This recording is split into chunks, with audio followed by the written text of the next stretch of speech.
Arahnya menuju green economy sudah sangat jelas. Pasar dunia akan mengarah kepada green product. Ya, menurutnya Perpres tentang mobil listrik yang akan dikeluarkan dalam waktu dekat akan mengakomodir harapan ini.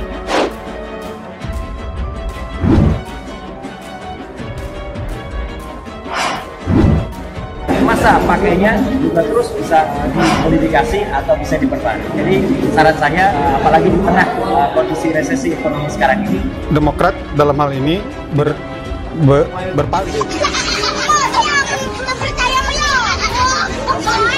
lebih baik gunakanlah, tidak ada nanti harus dilelang untuk menjual kembali, lebih efisien dan lebih menghemat energi. Sebetulnya yang dilakukan oleh Demokrat dalam hal ini berpaling. Sebetulnya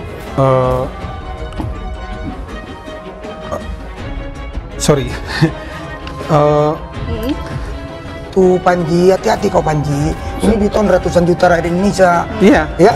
Hanya mendorong loh. Jangan dipikir saya yang buat mobil SMK, siapa yang buat? Hanya mendorong agar mobil itu segera bisa diuji emisi.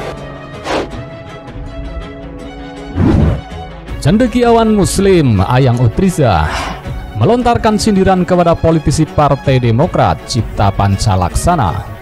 Ketika itu, Panca membalas cuitan Ayang Utriza yang menyinggung mengenai perbedaan antara perspektif orang kepada Muhammadiyah dan Nahdlatul Ulama atau NU. Ia juga mengungkit bahwa Ayang Utriza pernah menuding Presiden ke-6 Susilo Bambang Yudhoyono atau SBY melakukan korupsi. Ini orang sering nge-tweet fitnah Pak SBY, katanya koruptor tapi tanpa bukti, kata Panca melalui akun Twitter pribadinya. Masa sekelas profesor isi tweetnya begini, saya pernah laporkan dia ke kampusnya, UC Louvain, baru fitnahnya agak kurang, tambahnya. Ayang Utriza menilai bahwa politisi seperti Panca lah yang membuat Partai Demokrat semakin menurun. Ia mengatakan itu sebagai respons terhadap Panca yang mengaku pernah melaporkannya ke universitas tempatnya bekerja sebagai peneliti, yakni University Catholic de Louvain atau UC Louvain. Kalau bohong itu yang cerdas, dikit lah. Politisi seperti Anda yang membuat partai semakin nyungsep, kata Ayang Utriza melalui akun Twitter pribadinya pada Minggu 7 November 2021. Ia menegaskan bahwa Panca sama sekali tidak pernah melaporkannya ke UC Louvain, pun tak pernah menegurnya. Oleh sebab itulah, Ayang Utriza menyebut politisi Partai Demokrat tersebut sebagai pembohong. Anda tidak pernah melaporkan saya ke kampus saya. Tidak ada sama sekali teguran atau apapun dari UC Louvain. Hak berpendapat di Belgia sangat dilindungi. Apa memang jadi politisi harus bohong, katanya.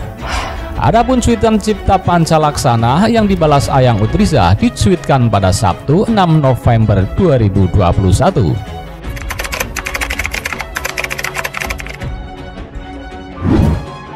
Seperti dilansir dari detik.com, Senin 7 September 2020, dalam artikel bertajuk Panca PD minta maaf dan hapus cuitan Pahat calon wali Tangsel mulus.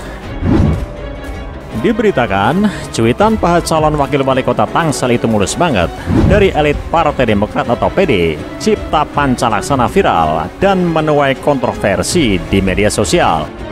Panca pun akhirnya menghapus cuitan tersebut dan meminta maaf. Sehubungan tweet pribadi saya mengenai Pahamulus Sawal Kot Tangsel sudah terlanjur viral. Dengan ini saya mendelete tweet tersebut. Mohon maaf kepada pihak-pihak yang merasa tersinggung dengan tweet tersebut. Memang gaya saya di Twitter seperti itu. Sekali lagi mohon maaf. Geco Cipta Panca Laksana melalui akun Twitter @panca66 pada Senin 7 September 2020 lalu. Cuitan Panca itu memang mendapat respons dari berbagai pihak, tak terkecuali para sesama politisi.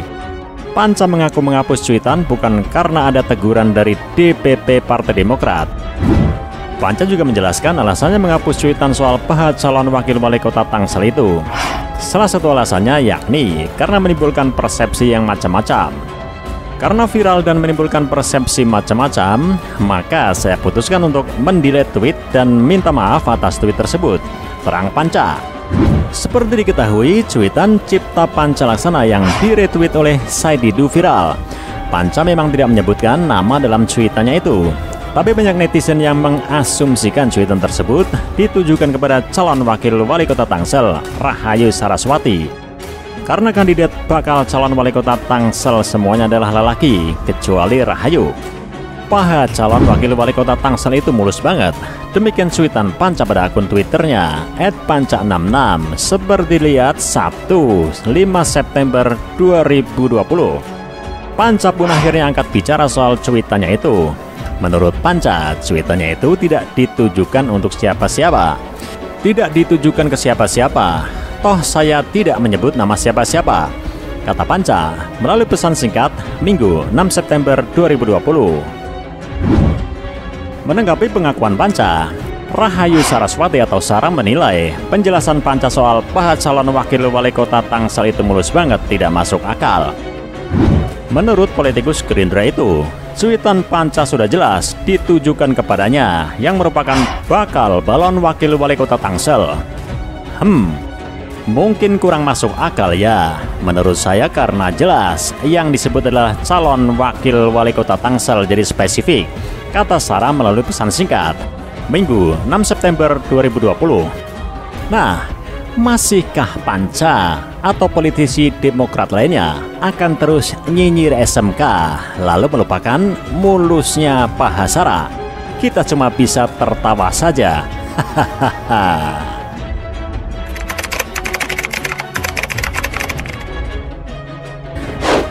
Ini banyak kasus sekarang ya, di pengadilan ada Andi Arief ditangkap.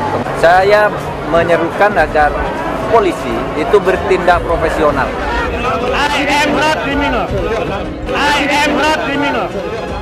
Jangan ada pertimbangan politik. Kalau ada orang ketangkap lalu karena ini dari partai politik biar tidak gaduh ditunda dulu. Hukum tidak boleh begitu. Hukum harus bekerja tegas. Ketahuan sekarang, dibuktikan sekarang. Tidak boleh ada pertimbangan-pertimbangan orang ini tokoh politik nanti rame nih kalau diadili. Tidak boleh begitu. Dan yang paling menohok adalah pukulan balik bagi Andi Arief dan partainya Demokrat adalah cuitan salah seorang netizen yang mengunggah video tentang Gubernur Aceh dari Demokrat yang diduga korupsi bansos senilai 1,4 triliun rupiah. Pada kesempatan ini saya ingin menyampaikan pesan terbuka kepada Bapak Agus Harimurti Yudhoyono atau Pak AHY selaku Ketua Umum Partai Demokrat. Pak AHY, sebagaimana diketahui oleh publik, Partai Demokrat saat ini memiliki jargon atau tagline Demokrat berkoalisi dengan rakyat. Harapan rakyat, perjuangan Demokrat. Netizen ini mempertanyakan komitmen Demokrat sebagaimana diungkapkan Andi Arief bahwa Demokrat serius bela rakyat. Nova Iriansyah adalah kader Demokrat yang secara resmi menjabat Gubernur Provinsi Aceh sejak tahun 2020. Nova awalnya menjadi wakil gubernur mendampingi Irwandi Yusuf yang terpilih dalam Pilkada Aceh 2017. Setahun kemudian, Nova mengambil alih tugas Gubernur Aceh karena Irwandi Yusuf tertangkap tangan KPK atas dugaan korupsi.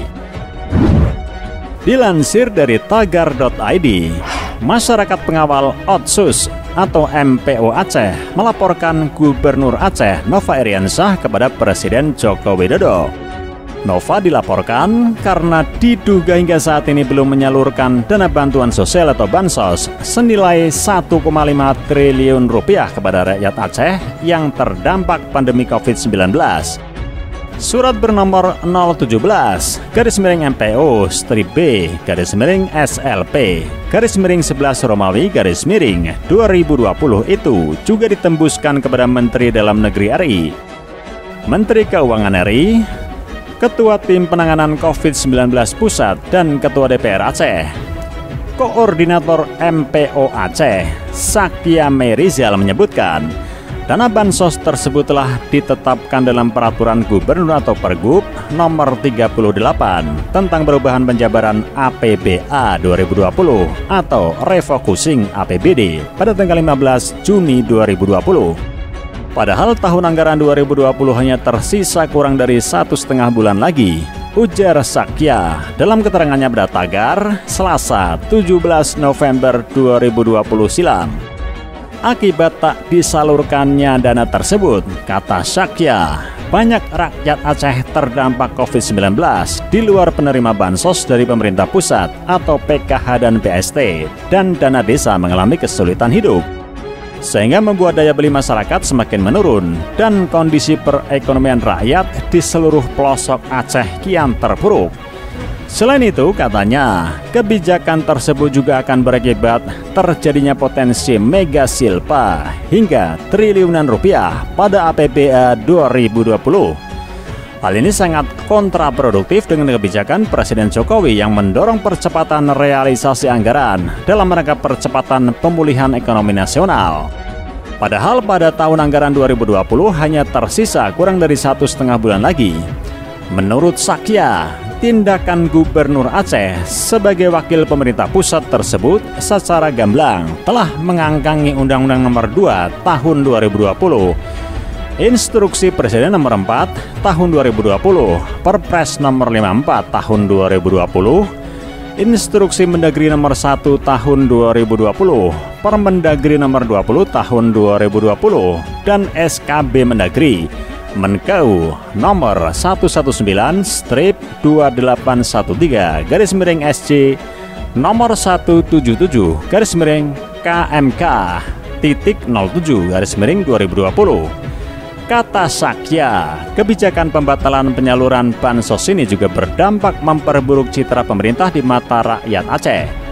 Oleh karena itu, pihaknya memohon kepada Presiden Jokowi untuk memberi teguran keras dan sanksi tegas kepada Gubernur Aceh yang telah mengkhianati hak-hak rakyat di tengah musibah pandemi COVID-19, agar yang bersangkutan tidak lagi mengulangi perbuatan dan kebijakan yang merugikan rakyat, serta mengangkangi peraturan perundang-undangan yang berlaku, tegas Sakya.